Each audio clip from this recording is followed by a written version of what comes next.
During the early morning hours of May 1st, 2010, Shannan Gilbert, a Craigslist sex worker and resident of Jersey City, New Jersey, traveled from Manhattan to meet a client, Joseph Brewer, at his home at 8 The Fairway, Oak Beach, New York.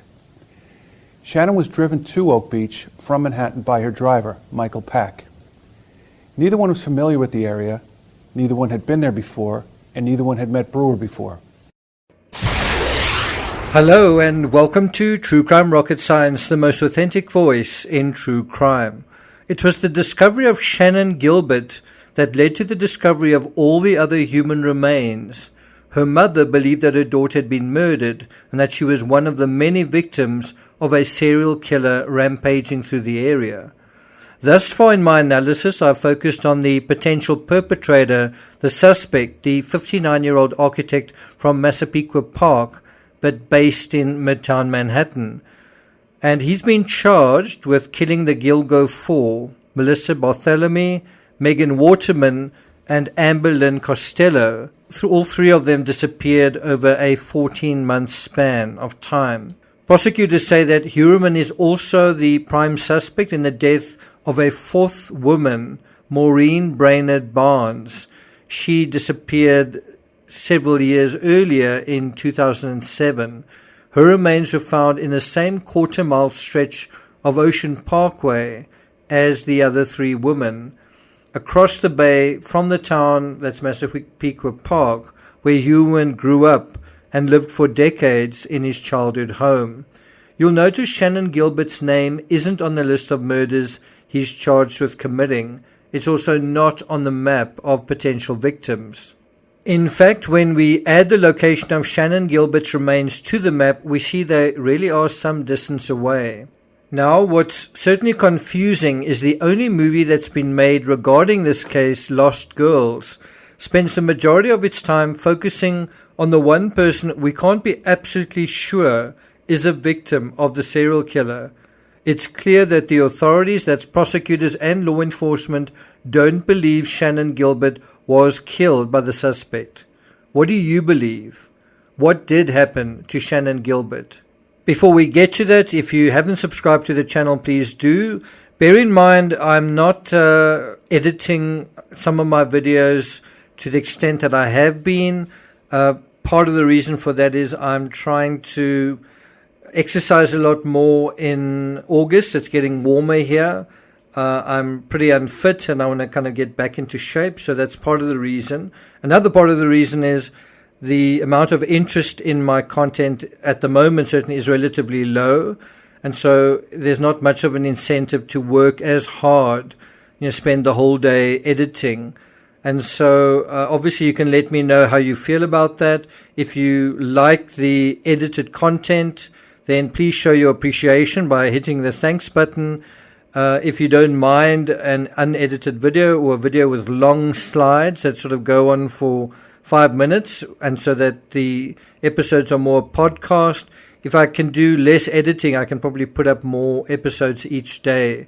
I can write more scripts, narrate more scripts. The editing really takes up hours and hours of time. So that's the situation. If you're enjoying this episode, please like, share, leave a comment. You can also hit the thanks button and let's get started. So the 911 call, none of the list victims, none of the Long Island serial killer victims called 911. In Shannan Gilbert's case, she made a call that lasted 22 minutes. Here's an excerpt. At 4:51 a.m., while at Brewer's house, Shannan called 911. This call lasts for more than 21 minutes. At times, Shannan is speaking calmly, but slurring her words. At times, she is not responsive, and at times, she is screaming. During this call, Brewer and Pack are heard trying to get Shannan to leave the house. Shannan eventually does leave the house and runs to Gus Coletti's house, located at 17 The Fairway, which causes him to call 911 at 5:22 a.m. State Police, Trooper Fry. State Police. Yeah, there's somebody after me. I'm sorry? There's somebody after me. Where are you? There's somebody after me. Okay, where are you? There's somebody after me. Where are you, ma'am? I don't know. You're driving right now? No, I'm inside the house. I'm sorry? I'm inside the house. What house? I don't know. Can you trace where I am? I'm sorry? Can you trace where I am? No, I can't. What's your callback number you're calling from? Huh? What phone number are you calling from? Somebody's after me. Please. Are you in Suffolk County or Nassau County? I'm in Long Island. Where on Long Island are you? No. No.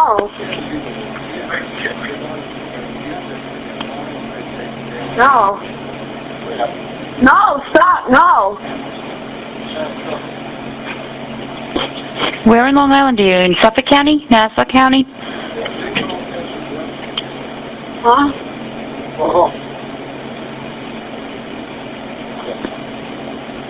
Why?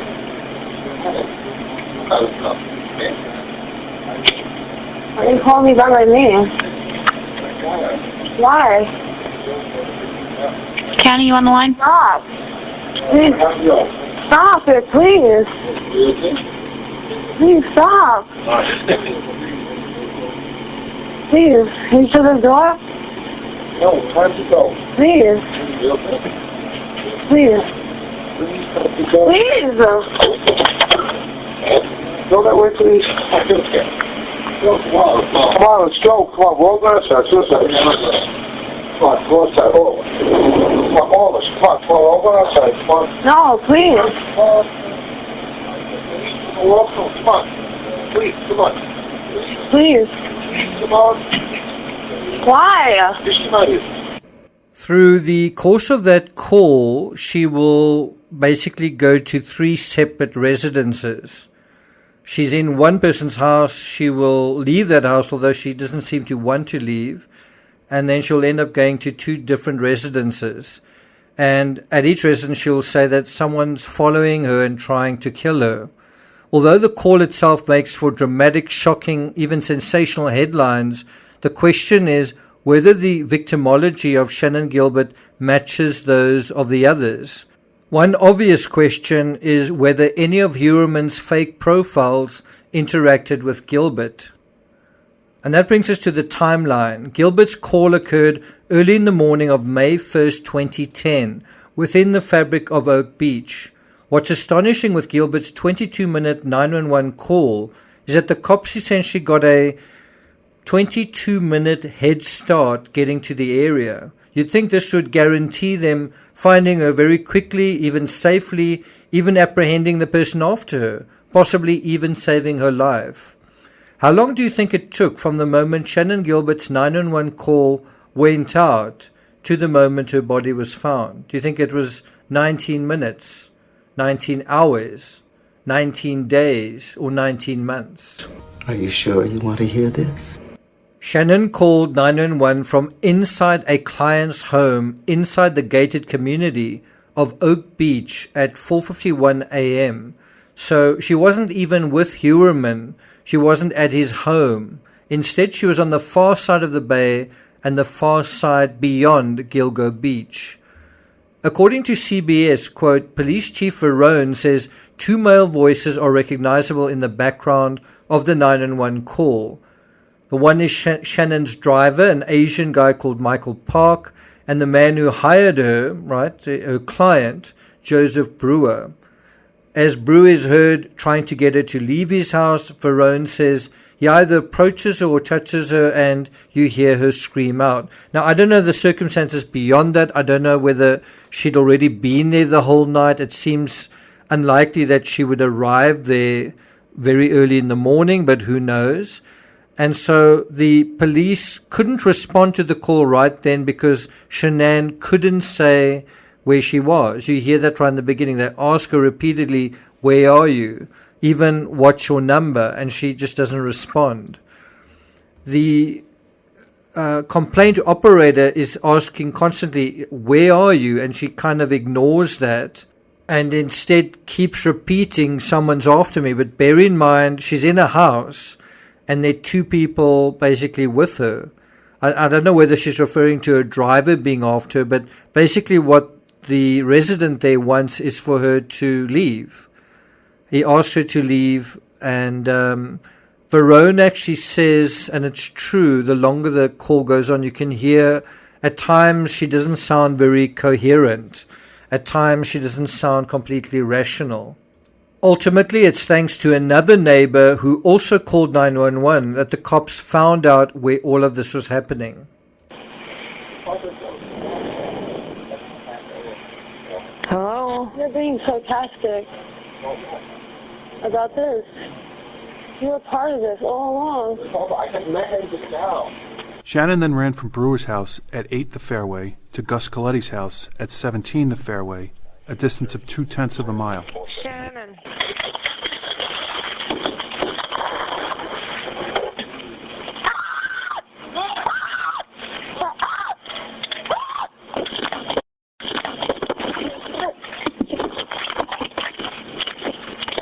Shannan interacts with Coletti. He invites her inside his home.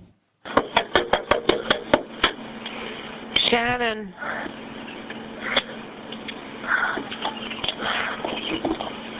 What's the matter?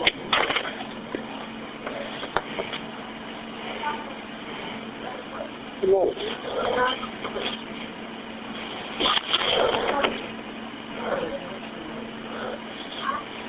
Somebody at you? Huh?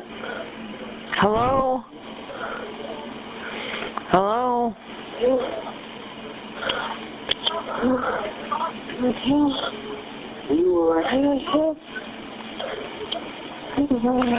Don't get yourself hurt. Where are you going?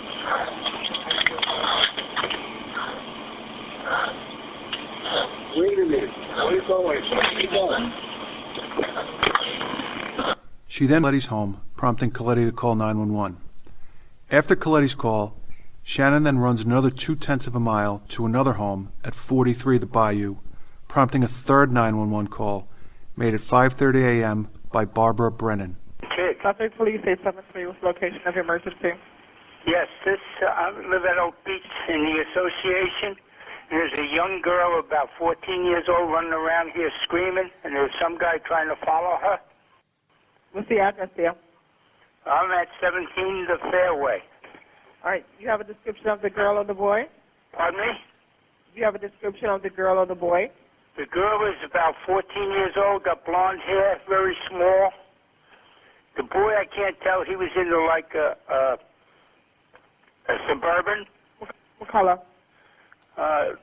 Black. So that is the voice of Gus Coletti, a retired insurance fraud investigator and resident of Oak Beach for over 30 years. He would later recall that it was 5 o'clock in the morning. He said he was in the bathroom shaving when all of a sudden he heard screaming and banging on the door, someone yelling, "Help me, help me, help me." He said he opened the door and he said to her, "What's the matter?" But she wouldn't answer. She kept just staring at him and saying, "Help me, help me, help me." Now you can tell from various individuals that something strange is going on with Shannan, that she's not acting rationally. So she's not only not acting rationally in terms of the 911 call, but she's also not rational in terms of complete strangers that she's encountering, such as Gus Coletti. Gus would later say that he reached over and grabbed that phone, dialed 911. When I said to her, "I called the police, sit down in that chair, they're on their way," she just looked at me and she ran out the door. Coletti said that it was then that he noticed an Asian man in his 30s driving a black SUV. It was Michael Pack, Shannan's driver. He said that I could see a car coming a little bit and stopping. Asked if he thought Shannan was afraid of the man in the SUV, Coletti replied, well, she was afraid of somebody. And so what was really going on, when you listen to the call, you hear a lot of noise. But what's really going on was Shannan ultimately hid underneath a boat. Pack was out on foot at this point. Shannan then cut and ran again, and Pack went after her. It was at this point that Coletti called the cops at 5:21 a.m. Now, it would take the cops 20 minutes to get there. If Shannan had been able to tell the cops the address at the start of her call, they would have already been there by the time it stopped. Shannan runs to a second neighbor, Barbara Brennan, and you have a similar situation. She's not sure what's going on. Barbara doesn't even let Shannan into her home. But when the police arrive at 5:40 a.m., Shannan is gone. And what they do when they arrive is they assume that she's already left the area with her driver, Michael Pack. Probably when the cops arrived in the area, Pack was worried he might be arrested for prostitution or pimping. And if he had any concerns about Shannan, he probably figured it was up to the cops to find her and sort it out, and so he left. And because they figured she was a prostitute and he was her driver and they were both gone, the cops figured, well, they probably left together. And so the cops left as well. Unfortunately, the local police responding to Coletti's call didn't know anything about Shannan's own 23-minute 911 call. And what had not been reported before was that Shannan's call was transferred to the New York State Police when she couldn't tell them where she was. As a result, it took nearly a month for police to connect Shannan's desperate call to the missing persons report her family had filed in New Jersey, where Shannan lived. Does that make sense? Now, you would imagine the cops would try to get her number, call it, and when there was no answer, understand something serious was wrong. But that would depend on a witness saying, I saw a phone in her hand. Even if the cops were made aware of this, they may have thought maybe she had a change of heart, that she'd been in two minds about calling them, and she went with her driver in the end after all. Either way, from that morning on May 1st, 2010, it took 19 long months to find Shannan. She was eventually found in the area just half a mile from where she was last seen on Tuesday, that was the 11th December 2011. So I'm not going to take it further than that, but I'd like to know from you, do you think what happened to Shannan Gilbert is related to the Long Island serial killer? Let me know in the comments. Thank you for listening, and I'll see you guys next time.